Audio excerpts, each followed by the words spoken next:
தொடங்கிட்டோமா தொடங்கணுமா? பங்குடுமை தொடங்கணும் சார்.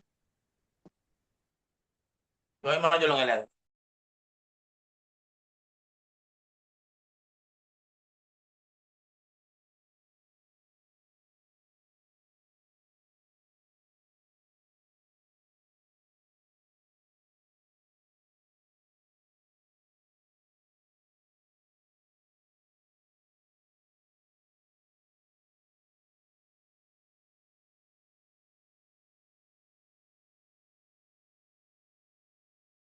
நான் கேளுங்க எல்லாம் சூட் வந்துட்டு சூட் யாரா உலகம் பேரா வேற பேர் இருக்கான்னு கேளுங்க. ஆமாம் சார். சார் நான் நாளை பின்னேரம் பாருங்க. கடைசி பாடம் இல்ல இல்ல ஓகே நாளைக்கு எடுத்தா சரியில்லை நான் சொல்றேன்.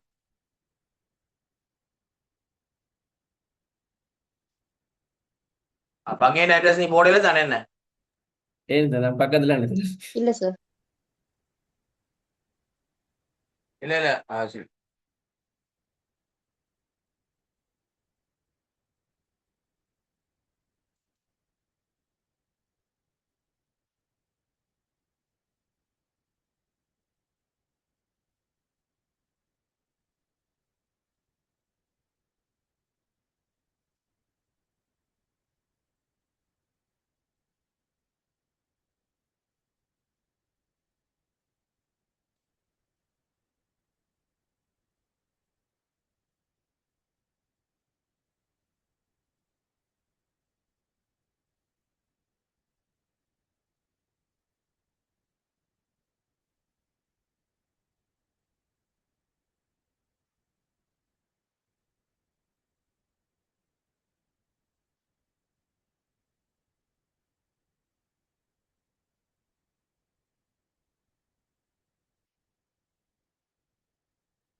எல்லாம் போடுங்க.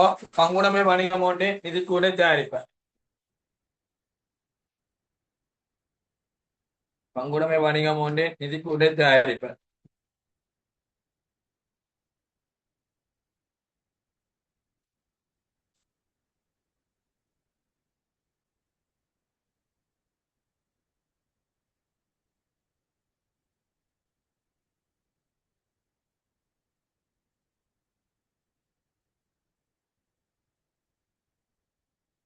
உங்களுக்கு தெரியும் முக்கியமான பாடம் பரீட்சையில 5ஆம் கேள்வியில ஆனா கேள்வியா வாருது. பங்காள சேரன் தொடர்ச்சியா 3 வருஷம் வந்துட்டு இந்த முறை வரக்கூடிய கேள்வி பங்காள இழைப்பாளர் வரலாம் பயணிச்சான் பார்த்து பகுதி ஒன்றை பொறுத்தவரைக்கும் எம்சிக்கு ஒரு 3 கேள்வியும் சக்சல் ஒரு 2 3 கேள்வியும் குறைஞ்சது 5 6 கேள்வி பார்வன் கேள்வியா இருக்கு. எக்ஸாம் பொறுத்தவரைக்கும் முக்கிய பாடமா இருக்கும். R2ல 30 மார்க்ஸ்ல 25 மார்க்ஸ் வர கேள்வியா இருக்கு. எந்த கேள்வியா இருக்கும்னா 5ஆம் கேள்வியில ஆனா கேள்வியா வந்து ஒன்று இருக்கு. இந்த கட்டாய கேள்விக்கு இருந்தது ஹோல் சிலபஸ்ல நீ சிலபஸ்ல தெரிவு கேள்விக்கு வந்துச்சு. உங்களுக்கு தெரியும் நிறுவன வாய்ப்புகளை 2ஆ பிரிச்சினாங்க. தனியார் துறை வணிகம் பொதுத்துறை வணிகம். தனியார் துறை வணிகத்துல தனி வியாபாரம் தனி ஒருவரால் மூலமிடப்பட்டு தனி ஒருவரால் நிர்வகிக்கப்பட்டு தனி ஒருவர் லாபத்துல பங்குள்ள அமைப்பு தனி வியாபாரம். பங்குடைமை லாபமுலைக்கு நோக்குடன் பொதுவான முயற்சியில் ஈடுபடுகின்ற நபர்களுக்கிடையே காணப்படும் நல்லுறவு பங்குடைமை சொல்லுவோம். லாபமுலைக்கு நோக்குடன் பொதுவான முயற்சியில் ஈடுபடுகின்ற நபர்களுக்கிடையே காணப்படும் நல்லுறவு பங்குடைமை சொல்லுவோம். இந்த பங்குடைமை பிரதான லாபமுலைக்கு நோக்கம் ஒன்றிருத்தல் பங்காளர்கள் ஒன்று செய்தல் நல்லுறவு காணப்படுது. 1890ஆம் ஆண்டு பங்குடை சட்டத்துக்கு அமைவாக 2 பிரிவு இருக்குது. ஒன்று 24ஆம் பிரிவு 42ஆம் பிரிவு. 24ஆம் பிரிவு என்ன சொல்லுகின்றால் லாப நட்டங்கள் பங்காளரிடையே சமனாக பகிரப்பட வேண்டும். மூலதனம் சமனாக ஈடுபடுத்தப்பட வேண்டும். மூலதனத்துக்கு வட்டி இல்லை, கட்சிக்கு வட்டி இல்லை, பங்காள சம்பளம் வழங்கப்பட தேவையில்லை.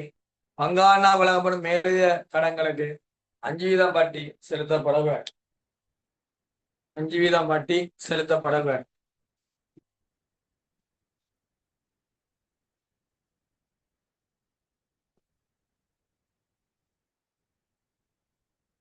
5% வட்டி செலுத்தப்பட வேண்டும்.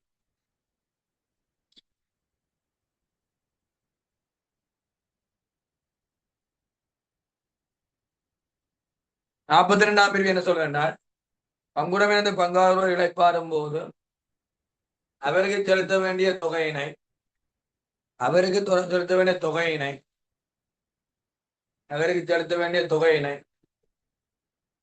கடனா விட்டு செல்வாராய் அதுக்கு 5% வட்டி கொடுக்கப்பட வேண்டும். கடனா விட்டு செல்வாராய் அதுக்கு 5% வட்டி செலுத்தப்பட வேண்டும். சரி, சரி போகும்ல அண்ணா. 47வது கேள்வி. பங்குடைமை வணிகத்தின் வரைவிலக்கணத்தில் உள்ளடக்கப்படும் பிரதான கூறுகளை குறிப்பிட்டார்.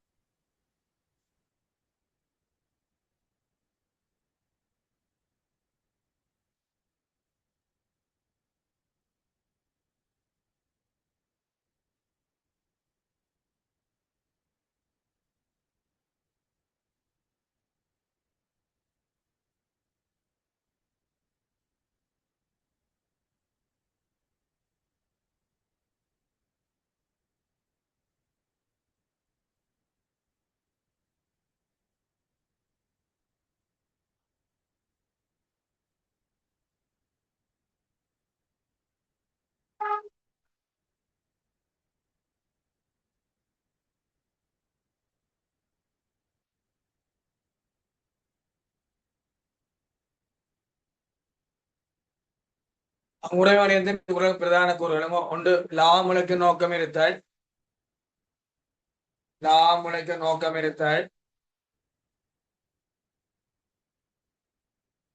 இரண்டாவது நபர்கள் ஒன்று சேர்தல்.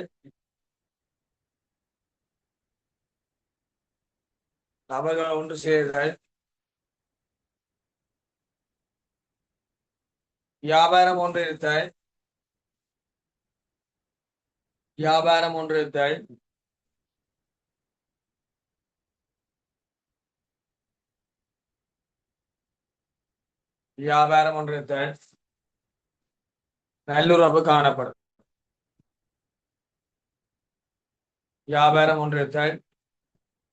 நல்லுறவு காணப்படும்.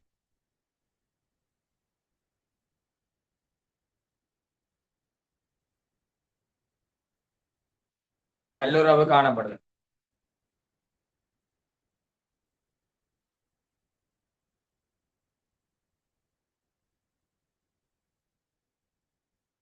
Right. 48ஆம் கேள்வி.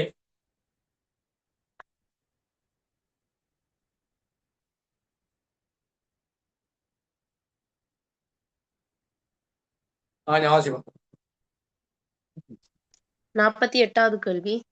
பங்குடைமையொன்றின் பின்வரும் ஒவ்வொரு லாப பகிர்விற்கும் பங்காளர்கள் ஏன் உறுத்துடையார்கள் என்பதற்கான காரணத்தை குறிப்பிடுக.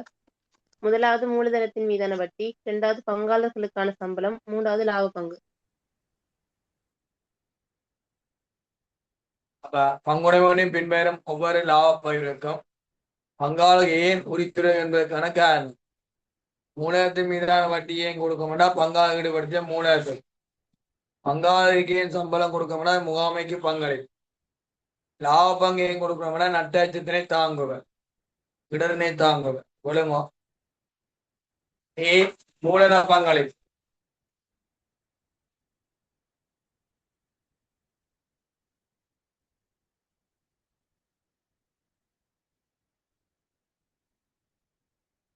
மூலதன பங்களிப்பு.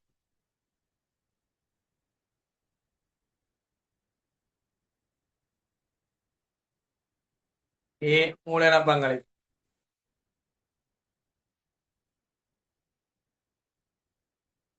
பி பங்காளருக்கு சம்பளம், முகாமைக்கு பங்களிப்பு.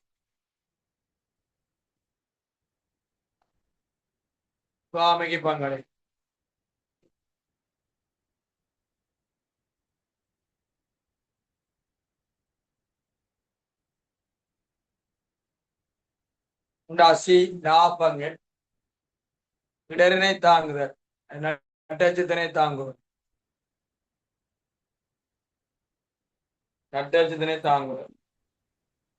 சார் பி ஒருக்கா சொல்லுங்க. பிஎம்மா முகாமைக்கு பங்களிப்பு.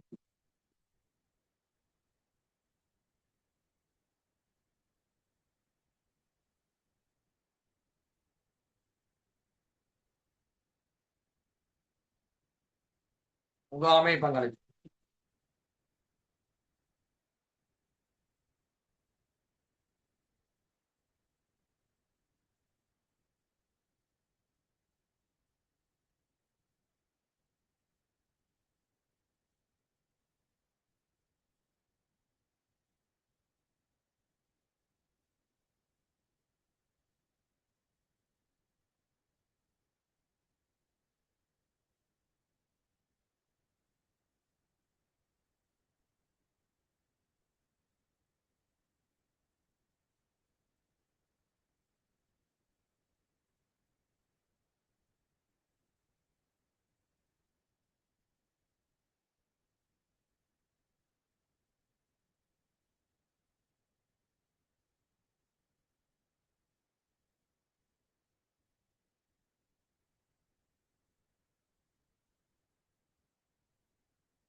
ரைட், அடுத்தது இப்போ 49. 49வது கேள்வி. பங்குடைமை வணிகம் ஒன்றுடன் தொடர்புடைய பின்வரும் சட்டங்களில் உள்ளடங்கும் பங்குடைமை தொடர்பான பிரதான விதிப்புரையினை குறிப்பிடுக. முதலாவது 1890ஆம் ஆண்டு பங்குடைமை கட்டளை சட்டத்தின் 24ஆம் பிரிவு மற்றும் 42ஆம் பிரிவு கடன் வட்டி தொடர்பானது. பங்குடைமை வணிகம் ஒன்றின் தொடர்புடைய பின்வரும் சட்டங்கள் அடங்கும் பங்குடைமை பிரதான விதிப்புரையின் குறிப்பிடுக. 1890ஆம் ஆண்டு பங்குடைமை சட்டத்தின் 24ஆம் பிரிவு மற்றும் 42ஆம் பிரிவுல கடன் வட்டி தொடர்பாக என்ன சொல்லியிருக்கும். 24ஆம் பிரிவு பங்காளனால் வழங்கப்படும் மேலதிக கடன்களை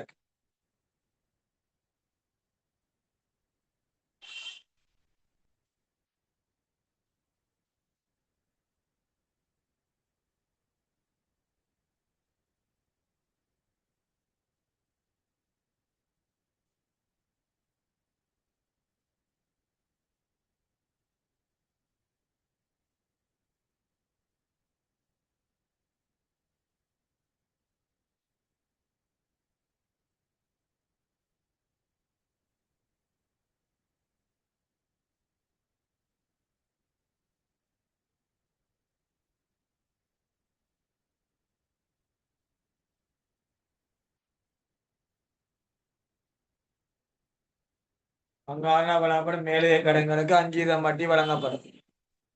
42ஆம் பிரிவு பங்குடைமை ஒன்றில் பங்கா இளைப்பாறும் போது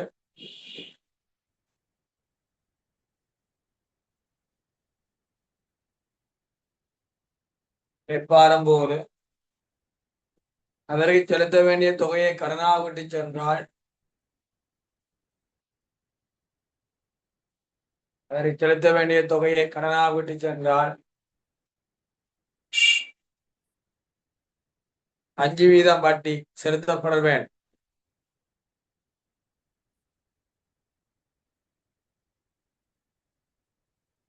கடனாக விட்டு சென்றால் 5% வட்டி செலுத்தப்பட வேண்டும்.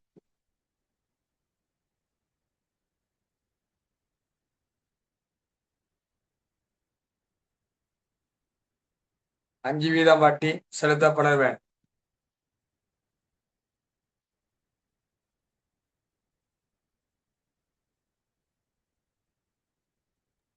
சார் திரும்ப சொல்லுங்க.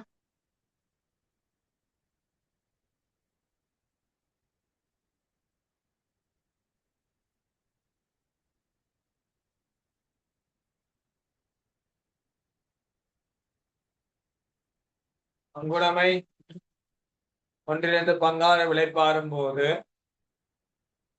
அவருக்கு செலுத்த வேண்டிய தொகையினை கடனாக விட்டு சென்றால்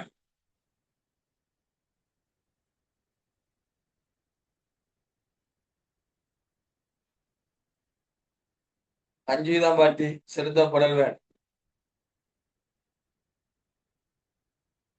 5% வட்டி செலுத்தப்பட வேண்டும்.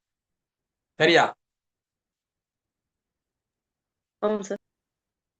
பி 1840 ஆண்டு மோசடி என்று சொல்லுவதென்றால் 1000 ரூபாய்க்கு மேலேயுமா மூலதனம் ஈடுபடுத்தினார் கட்டாயம் எழுத்து மூலம் காணப்பட வேண்டும். சொல்லுங்க. 1000 ரூபாய்க்கு மேல் மூலதனம் ஈடுபடுத்தப்படுமாயின்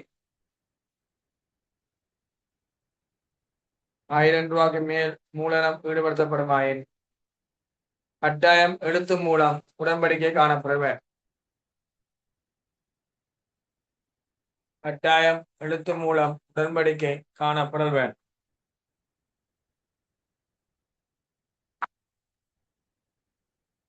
கட்டாயம் எழுத்து மூலம் உடன்படிக்கை காணப்பட வேண்டும்.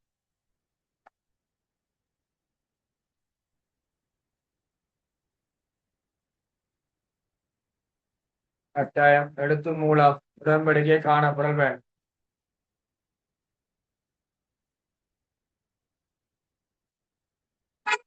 எழுத்து மூலம் உடன்படிக்கை காணப்பட வேண்டும். சி 1918 ஆண்டு 6ஆம் இலக்க வியாபார பெயர் பகை கள்ளச் சட்டம். விளங்கோ. பங்காளர் பேரில்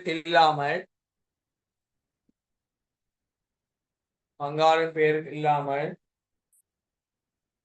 வேறு பேரில் பங்குடைமை பெயர் காணப்படுமாயின் பங்காளர் பேரில் இல்லாமல் வேறு பேரில் பங்குடைமை பெயர் காணப்படுமாயின்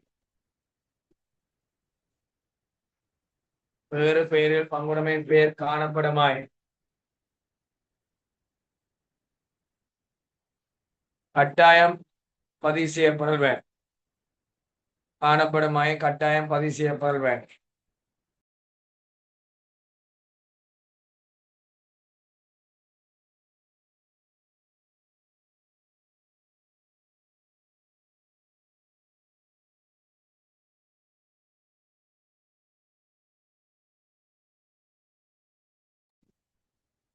கட்டாயம் பதிவு செய்யப்பட வேண்டும்.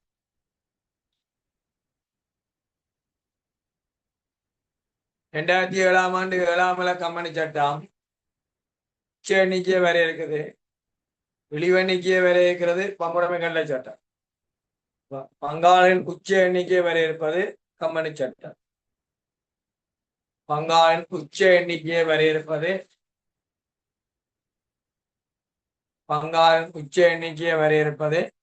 கம்பெனி சட்டம்.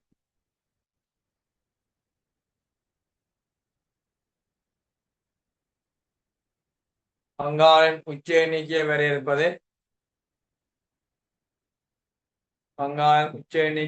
இருப்பது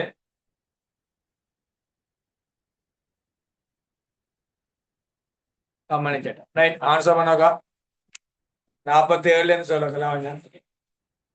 செக் பண்ணுங்க.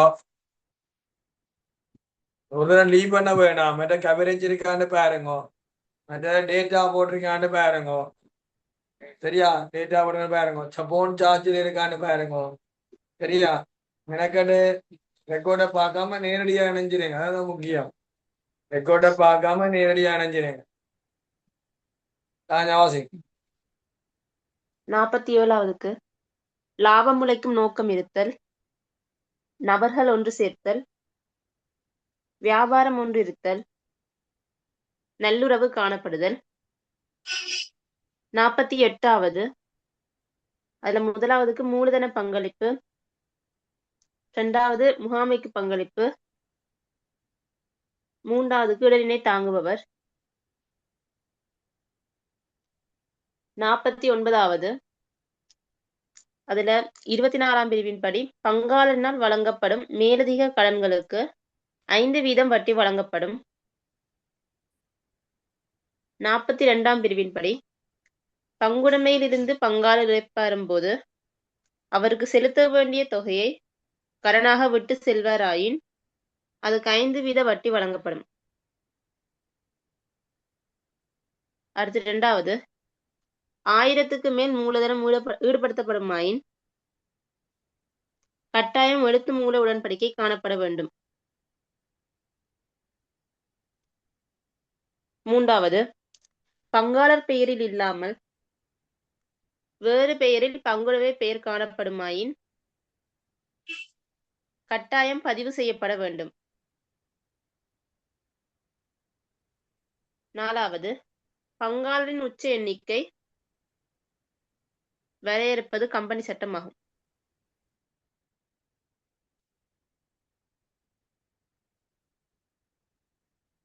அடுத்த போவோம்.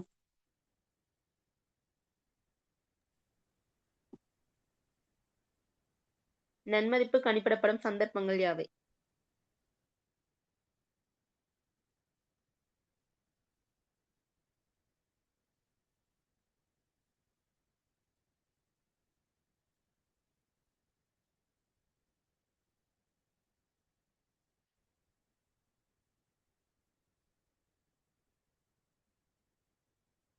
நன்மதிப்பு கணிப்பிடும் சந்தர்ப்பங்கள் புதிய பங்காளர் சேரும் போது இரண்டாவது பங்காளர் இளைப்பாறும் போது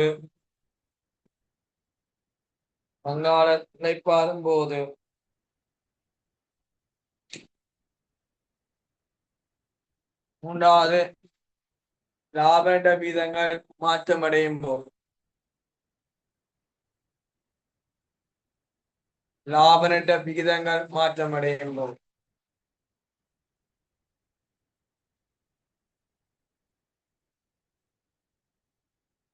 லாப நட்ட விகிதங்கள் மாற்றமடையும் போது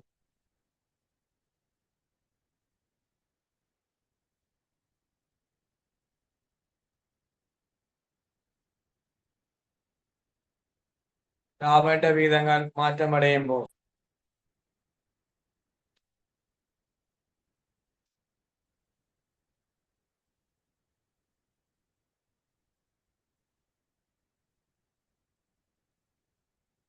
லாப விகிதங்கள் மாற்றமடையும் போது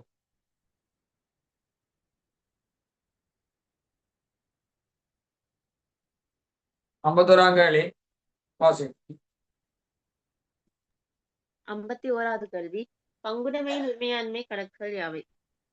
பங்குடைமையின் உரிமையாண்மை என்பது 3 கணக்கு, 2 கணக்கு. ஒன்று பங்காள மூலதன கணக்கு, பங்காள முறை கணக்கு.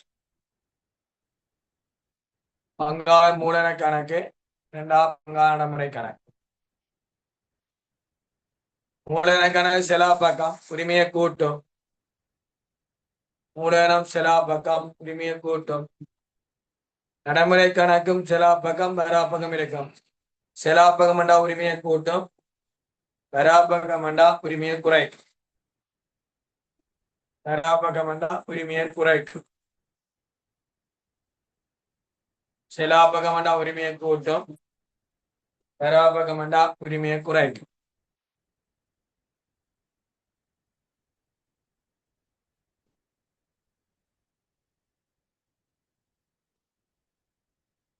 அடுத்த கேள்வி. 52வது பங்குடைமையின் மூலம் பங்காளருக்கு கிடைக்கின்ற வருமானங்கள் யாவை? மொத்த லாபம் கணக்கு பேப்பர்ல கேட்பான், எக்ஸாமுக்கும் கேட்கப்படும். மொத்த லாபம் பங்குடைமை என்ன ஒரு பங்காளர் கிடைக்கிற மொத்த லாபங்கள் 3 விடைய. ஒன்று மூலதன வட்டி, 2 சம்பளம், 3 லாபம். என்ன பங்காளர் கிடைக்கின்ற மொத்த லாபம் என்றால் மூலதன வட்டி, சம்பளம், லாபம். அப்ப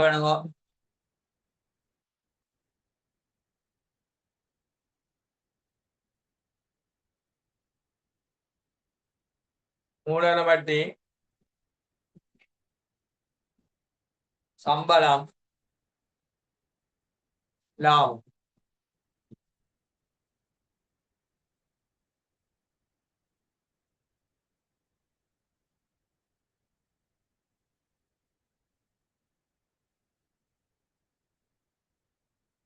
மூலதன வட்டி, சம்பளம், லாபம்.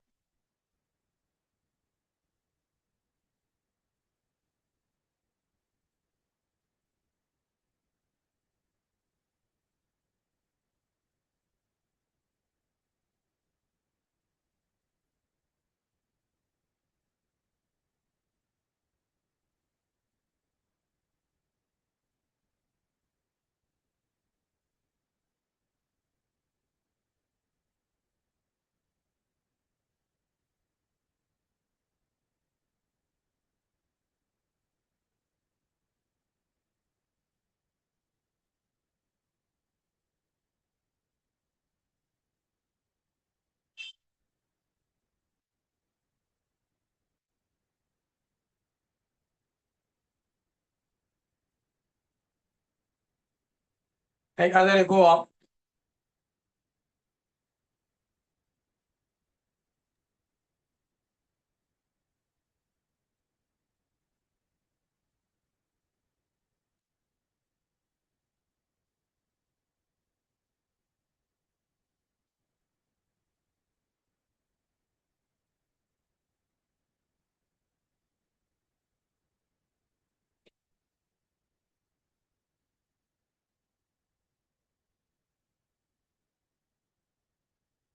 வாசி. 53வது கேள்வி. அஜித், மஜித், சுஜித் ஆகிய மூவரும் 5க்கு 3க்கு 2 என்ற அடிப்படையில் லாப நட்டத்தினை பகிர்ந்து கொள்ளும் பங்குடைமையொன்றின் பங்காளர்கள். இவ்வியாபாரத்தின் 1/4/2025 உள்ள மீதிகள். மூலதன கணக்கு மீதி: அஜித் 4000, மஜித் 6000, சுஜித் 7000. நடைமுறை கணக்கு மீதி: அஜித் வரவு 100, மஜித் 280, சுஜித் வரவு 250.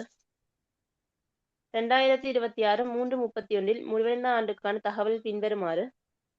பங்காளர் சம்பளம்: அஜித் 80, மஜித் 100, சுஜித் 100. மூலதன வட்டி: அஜித் 40, மஜித் 60, சுஜித் 70. பற்று: மஜித் 100. ஆண்டு கால பகுதியில் பங்குடைமை உழைத்த லாபம் 8 லட்சம் ஆகும். 2026 3/31 சுஜித் பங்குடைமையிலிருந்து இளைப்பாற தீர்மானித்தார். இவரின் மீதியினை கடன் கணக்கிற்கு மாற்றப்பட்டது. அன்றைய தினம் நன்மதிப்பானது 15 லட்சமாக மதிப்பிடப்பட்டதோடு இது தொடர்பான சீராக்கம் மூலதன கணக்கின் ஊடாக மேற்கொள்ளப்படும். அத்துடன் அஜித், மஜித் லாப நட்டங்களை சமனாக பகிர்வதோடு பங்குடைமையினை தொடர்ந்து நடாத்த செல்ல முடிவெடுத்தனர். பின்வருவனவற்றை கணிக்க. முதலாவது நன்மதிப்பு சீராக்கத்துக்கான நாட்குறிப்பு பதிவு. 2வது சுஜித்திற்கு செலுத்த வேண்டிய கடன் பெறுமதி. 3வது 31/3/2026 அஜித், மஜித்தின் நடைமுறை கணக்குகளின் மீதி. 4வது 31/3/2026 பங்குடைமையின் உரிமையாண்மை. பாருங்க, முதலாவது அஜித், மஜித், சுஜித் ஆகிய 3000 5க்கு 3 அடிப்படையில் லாபனை பயந்தோட பங்குடைய பங்காளர்கள். வியாபாரத்தில் 1/25 மீதிகள் மூலதன கணக்கு மீனிடமே மீதந்திரு. சரி, பங்காள சம்பளம் 3 வட்டி தந்திருக்கு. ஆண்டுக்காக உங்களுக்கு லாபம் தந்திருக்குது. சுஜித் பங்குடைமையிலிருந்து இளைப்பாற தீர்மானித்தார். இவரின் மீதினை கடன் கணக்கு மாற்றப்பட்டது. அன்றைய தினம் நன்மதிப்பானது 1500 ரூபாய் மதிப்பிடப்பட்டவோடு இதொருவா சீராக மூலதன கணக்கு உடாமை கொல்லப்படும். அஜித்தும் மஜித்தும் சுயித்தான் பிளேரா ஐத்தும் மஜித்தும் தொடரும் பங்காள்.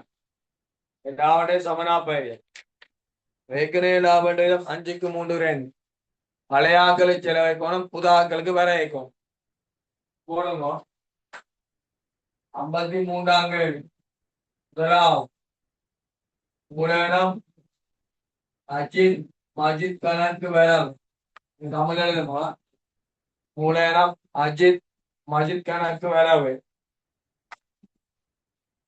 மூலம் அஜித் மஜித் ஸ்வீட் கணக்கு செலவு அஜித் மஜித் சுஜித் கணக்கு செலவு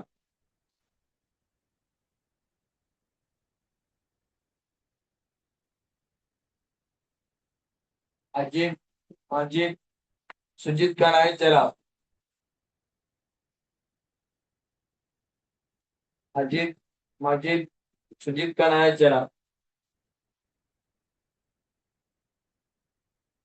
1500 சமனா பிரிஞ்ச வேண்டாம் பெருக்குண்டாம்பாது 1500 5க்கு 3 ரன் பிரிச்சம் என்றால் 10ஆல பிரிக்கும் 150 பேர் 5ஆல பிரிக்கினால் 250 3ஆல பிரிக்கினால் 450 2ஆல பிரிக்கினால் வருதுங்க போல் தெரியுதா ஷேரிங் கட் பண்றேன் மூலம் அஜித் மஜித் கணக்கு வராது 750 மூலம் அஜித் மஜித் ஸ்வீட் கணக்கு வராது 250 450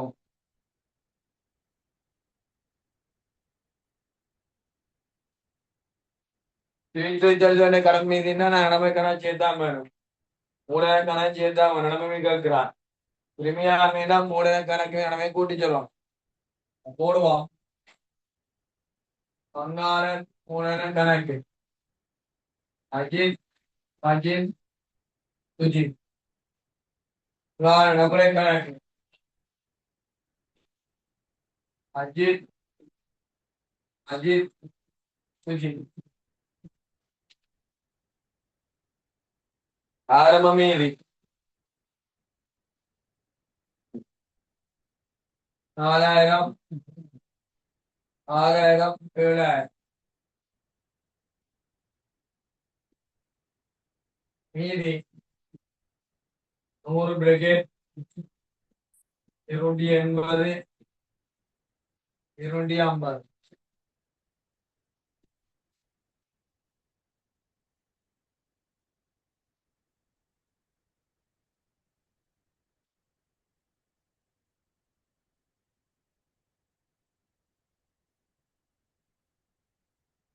பங்காள சம்பளம் கடமை கணக்குல செலவழிப்போம் 80 100 100 மூலதன வட்டி 40 60 70 40 60 70 மூலதன வட்டி லாபம் கூட்டுவோம் தெரியாது கற்று அருவானுக்கு மட்டும் 100 கழியும்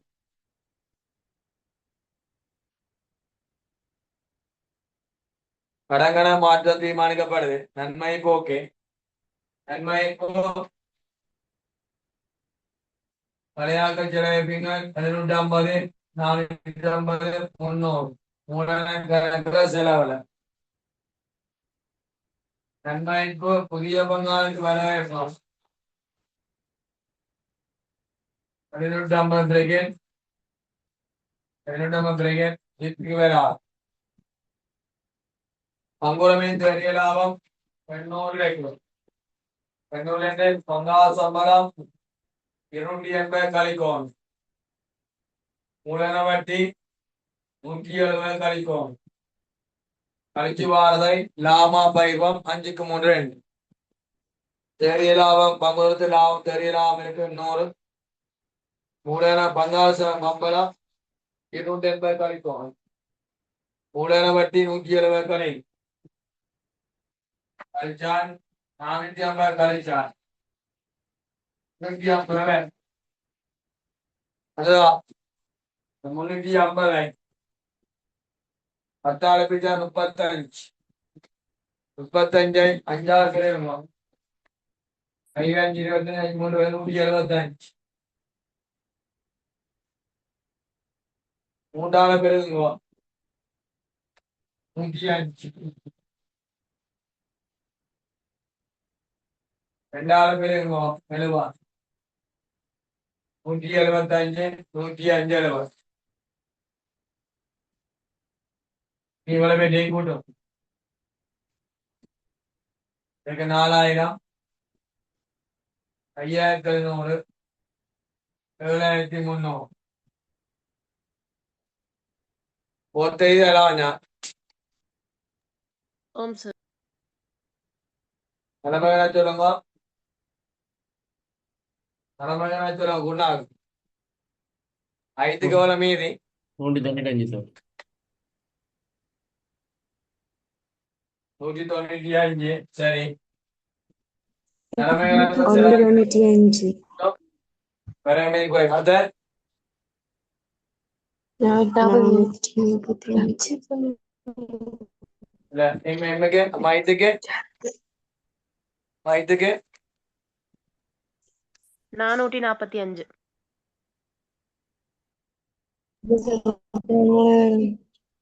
மீதுக்கு 445 மைனஸ் 10.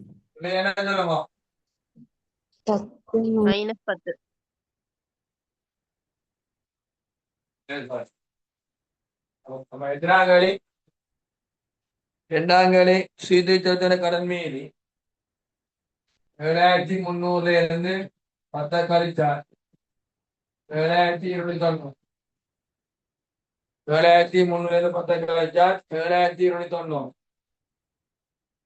இரண்டாங்களி காசு மூலதன கணக்கு மீது நடமை கூட்டி சொல்லணும் அடுத்து அஜித் மைத்தின நபரை கணக்கு மீது மைத்தின மீது 95 மைத்தின மீது 445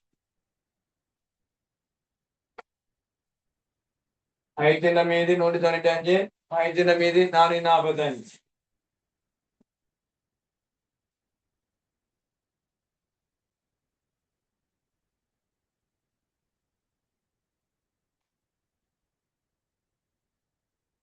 அடுத்த பங்குடைமை உரிமையாக இருந்தால் 2 பேர்த்த மீதியை கூட்டிடும் பங்குடைமை உரிமையாக 4 பங்குடைமை உரிமையாக மூலதனம் அஜித் மஜித் 4000 5700 1700 நடைமுறை கணக்கு அஜித் மஜித் 195 445 195 445 கேட்டால்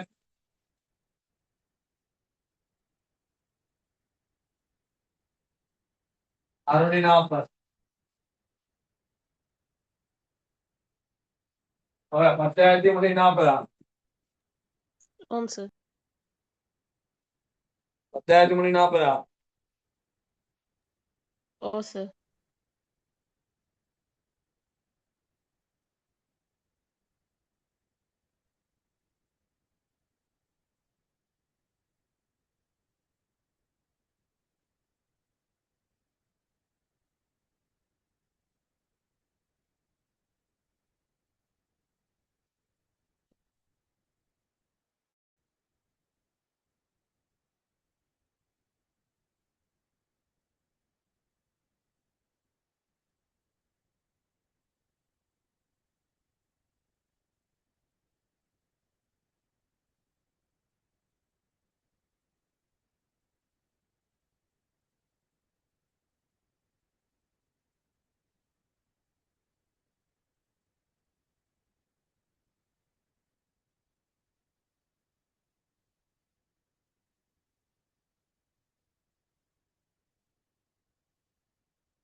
அடுத்தது போமா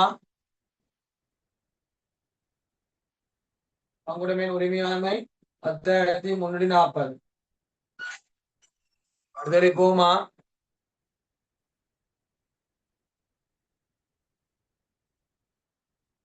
போமா ஓம் சார்.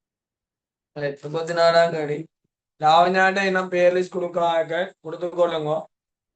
யூட் வந்து நான் நாளைக்கு பெரும்பாலும் அனுப்பலான்னு நினைக்கிறேன். நாளைக்கு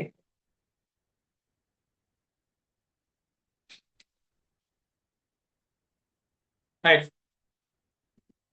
54ஆம் கேள்வி வாசி.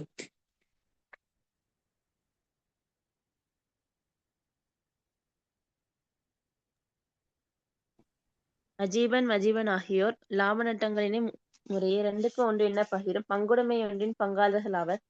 இதில் விஜீவன் என்பவர் 1/4/2025 புதிய பங்காளராக அனுமதிக்கப்பட்டார். இவர் 10 லட்சத்தினை மூலதனமாக விடுபடுத்தியதோடு இத்திகதியில் மதிப்பீடு செய்யப்பட்ட நன்மதிப்பானது பங்காள மூலதன கணக்கினூடாக மேற்கொள்ளப்பட்டது. புதிய பங்குடைமை ஒப்பந்த விவரம் பின்வருமாறு. லாப நட்ட விகிதம் 3:2 மஜீபன் 7,20,000 வருடாந்த சம்பளத்துக்கு உரித்துடையவர். அடுத்து 3வது மூலதன கணக்கின் மீதிகள். ஆரம்ப மீதி அஜீபன் 4,000 மஜீபன் 2,000. இறுதி மீதி அஜீபன் 4,400 மஜீபன் 2,000 விஜீபன் 600. நடைமுறை கணக்கு மீதி 1/4/2025 அஜீபன் 1000 மஜீபன் 600. 31/3/2026 அஜீபன் 1,300 மஜீபன் 1,400 விஜீபன் 100. அஜீபன் மஜீபன் ஆகியோர் இவ்வருடத்தில் மேலதிக மூலதனம் எதனையும் ஈடுபடுத்தவில்லை. 31/3/2026 முடிவடைந்த ஆண்டுக்கான பங்காளர் பற்றுக்கள் காசாக முறையே 4,20,000 4 லட்சம் 1,40,000 ஆகும். பின்வருவனவற்றை கணிக்க. முதலாவது மொத்த நன்மதிப்பு. இரண்டாவது 31/3/2026 பங்குடைமையின் உரிமையாண்மை. மூன்றாவது 31/3/2026 பங்குடைமையின் உழைத்த லாபம். 4வது 31/3/2026 காசு மீதியில் ஏற்பட்ட அதிகரிப்பு. நல்ல கேள்வி. பார்மெல்ல வார கேள்வி. இப்படிதான் நான் எக்ஸாம் போடுவேன். வார வியாழக்கிழமை எக்ஸாம் ரெடி பண்ணுங்க. ஃபைனல் எக்ஸாம் அடுத்த வெள்ளிக்கிழமை.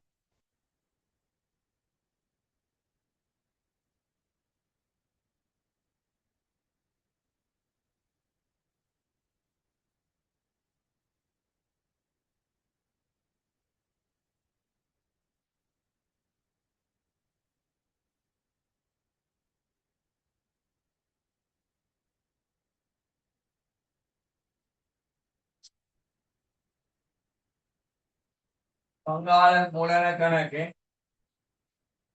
54. அஜீபன் மஜீபன் விஜீபன். நீதி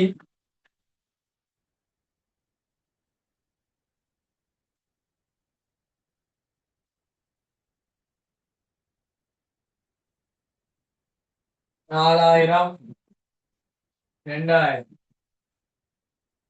காசு கொண்டு 1,000. மீதி 4,400 இவருக்கு 2,000 இவருக்கு 600.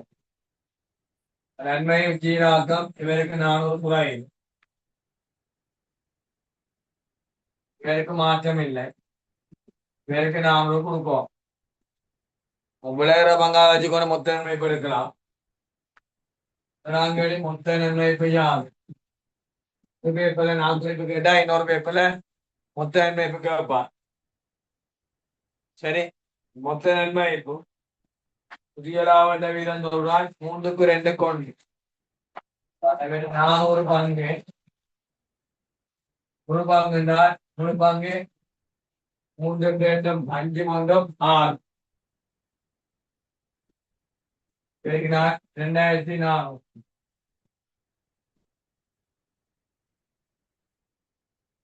2,400 மொத்த நன்மை. 2,400 மொத்த நன்மை.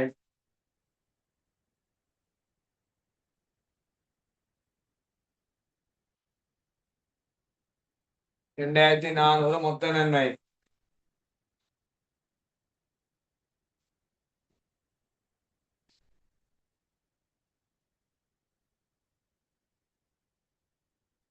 பங்குடைமை உரிமையாமை கேட்கிறான்.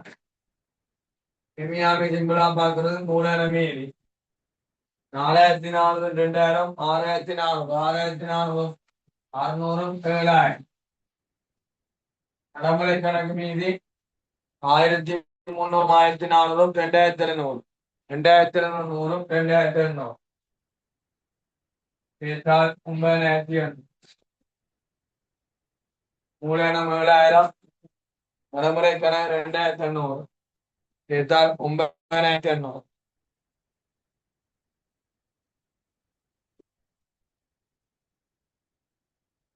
9800 பங்குடைமையா உடைத்த லாபம் நடைமுறை கணக்க போடுங்க.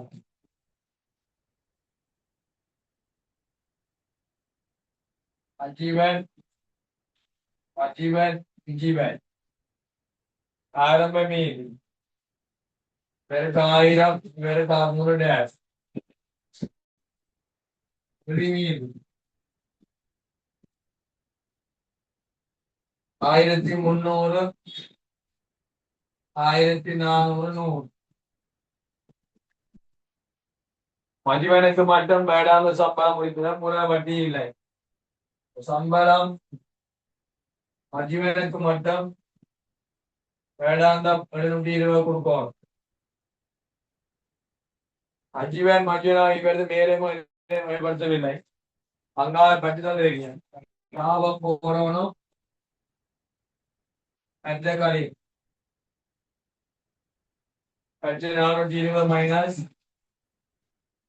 400 மைனஸ் 140 மைனஸ் 420 400 140 மைனஸ்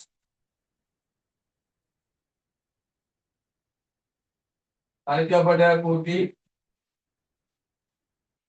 பெருக்கல் 120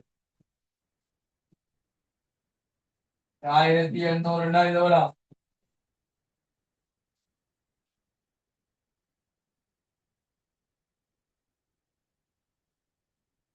அஜிபேனுக்கு எவ்வளோ லாபம்? அஜிபேனுக்கு எவ்வளோ?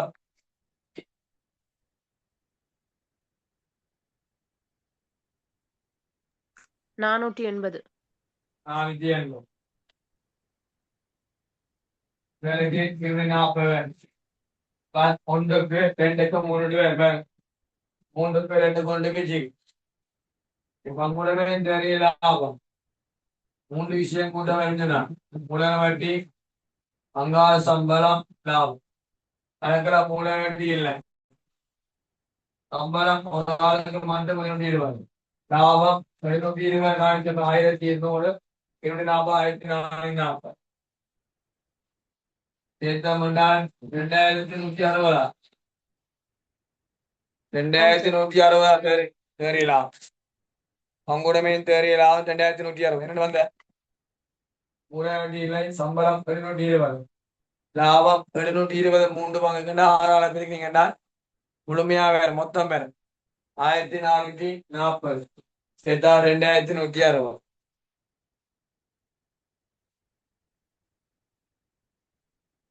நாலாங்களில் காசு மீதில் ஏற்பட்ட அதிகரிப்பு ஏற்கனவே ஈடுபடுத்தின காசு 1000 பங்காள பற்றின ஆசை கழிக்கணும். செலுத்திய மூல வட்டி இல்லை, செலுத்திய சம்பளம் இல்லை, ஒண்ணுமே இல்லை. 1000 ரூபாய் ஈடுபட்டு பங்காள பெற்றுக்கள் 420 400 140 கழிச்சார் 960 கழிச்சார் எவ்வளவு அதிகரி எவ்வளவு அதிகரி எவ்வளவு அதிகரி அதேங்க 40.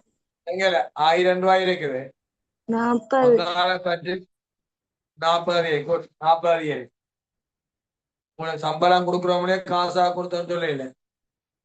ஆகவே தனிய அந்த 1000 ரூபா புதுசா வந்து ஈடுபடுத்தினதும் பங்காள பற்றி வீட்டை கொண்டு போன 420 440 960 கழிச்சிங்கன்னா 40 அதிகம்.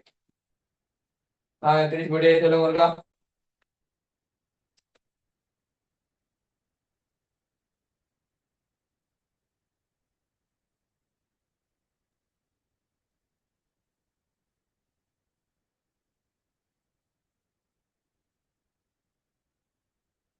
குயிக்கா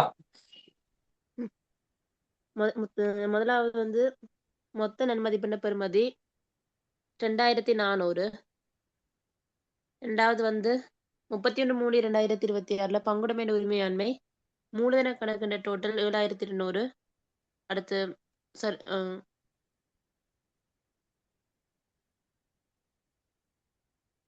அது நடைமுறை கணக்கின டோட்டல் 2800. அப்ப டோட்டல் 9800.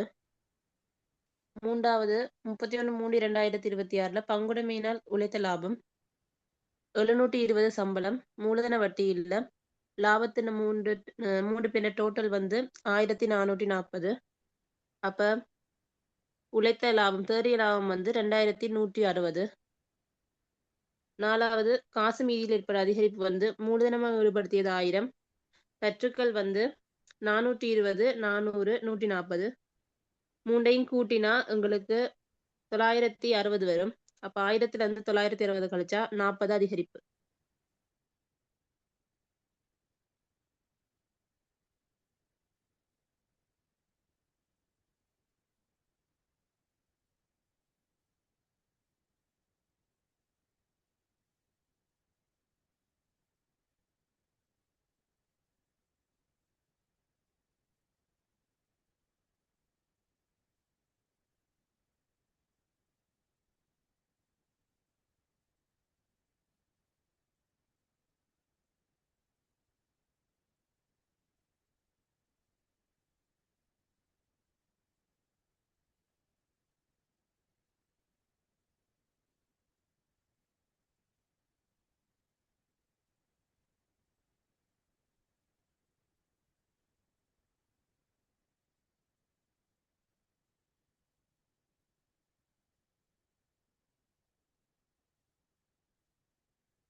அடுத்ததை போவோம்.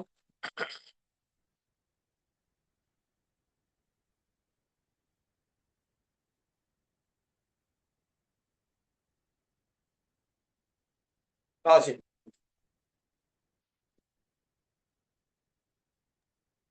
55வது கேள்வி. பங்காளர்களின் கடன் தொடர்பாக பங்குடைமை சட்டத்தின் பின்வரும் பிரிவுகள் தொடர்பாக கூறிய ஏற்பாடுகளும் பொருத்தமான நாட்குறிவு பதிவுகளும். முதலாவது ஏற்கனவே சொல்லு 24ஆம் பிரிவு. 24ஆம் பிரி நான் ஏற்கனவே நான் பிடியன்னு சொல்லிட்டேன். நான் சொன்னா சரி எழுதுங்க. 55 முக்கிய வரி ஸ்டார் பண்ணுங்க இந்த கேள்வியை. பாரு நோட்ஸ் எல்லாம் ஒரு பாடத்தை தான் வந்துடுறேன்னா ஸ்டார் பண்ணுவோம். 24ஆம் பிரிவு பங்காளினால் வழங்கப்படும் மேலதிக கடன்களுக்கு பங்காளினால் வழங்கப்படும் மேலதிக கடன்களுக்கு 5% வட்டி செலுத்தப்பட வேண்டும். பங்காளினால் வழங்கப்படும் மேலதிக கடன்களுக்கு 5% வட்டி செலுத்தப்பட வேண்டும். பங்காளினால் வழங்கப்படும் மேலதிக கடன்களுக்கு 5% வட்டி செலுத்தப்பட வேண்டும்.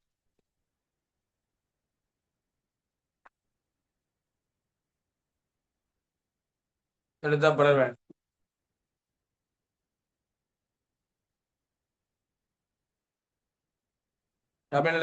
கடன் வட்டி கணக்கு வரவு கடன் வட்டி கணக்கு வரவு குறித்த பங்காள நடைமுறைக்கான செலவு. கடன் வட்டி கணக்கு வரவு குறித்த பங்காள நடைமுறைக்கான செலவு.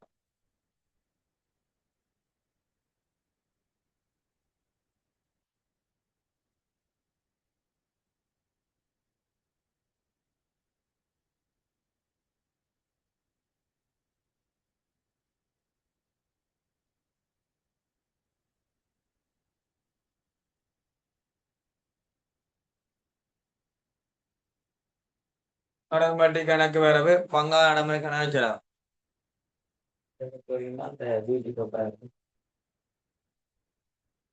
கடன் வட்டி கணக்கு வரவு பங்காள நடைமுறைக்கான செலவு.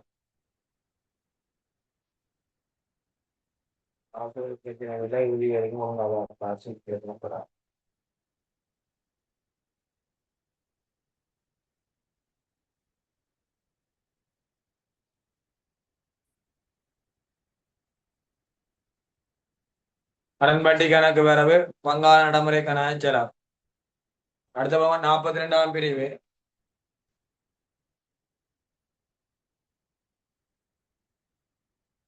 பங்குடைமை பங்காள ஒருவர் இழைப்பாரும் போது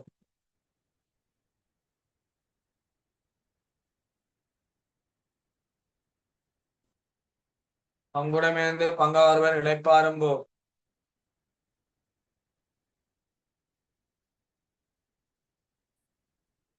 போது அவரை செலுத்த வேண்டிய தொகையை கடனாக விட்டு சென்றார். அவரை செலுத்த வேண்டிய தொகையை கடனாக விட்டு சென்றால் செலுத்த வேண்டிய தொகை கடனாக விட்டு சென்றால் அதுக்கு 5% வட்டி செலுத்தப்பட வேண்டும். கடனாக விட்டு சென்றால் அதுக்கு 5% வட்டி செலுத்தப்பட வேண்டும். 5% வட்டி செலுத்தப்பட வேண்டும். 5% வட்டி செலுத்தப்பட வேண்டும்.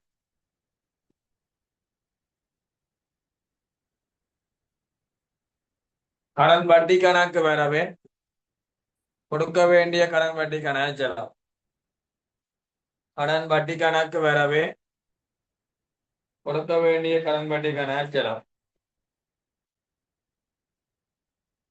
கடன் வட்டி கணக்கு வரவே கொடுக்க வேண்டிய கடன் வட்டி கணக்கு செலவு.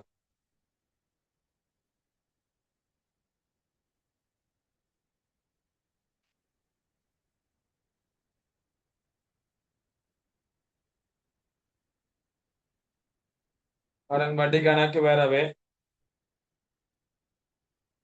கொடுக்க வேண்டிய கடன் வட்டி கணக்கு செலவு.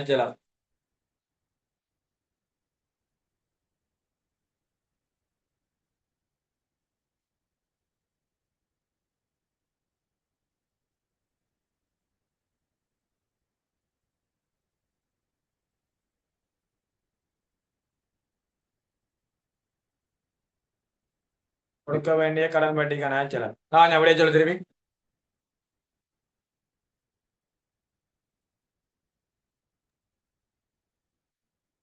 பங்காளரினால் வழங்கப்படும் மேலதிக கடன்களுக்கு 5% வட்டி வழங்கப்படும்.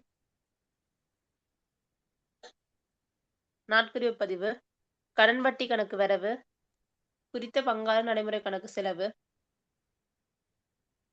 2வது, பங்குடைமையிலிருந்து பங்காளர் ஒருவர் இளைப்பாறும் போது அவருக்கு செலுத்த வேண்டிய தொகையினை கடனாக விட்டு செல்வாராயின் அதற்கு 5% வட்டி செலுத்தப்பட வேண்டும். நாட்குறிப்பு பதிவு. கடன் வட்டி கணக்கு வரவு. கொடுக்க வேண்டிய கடன் வட்டி கணக்கு செலவு.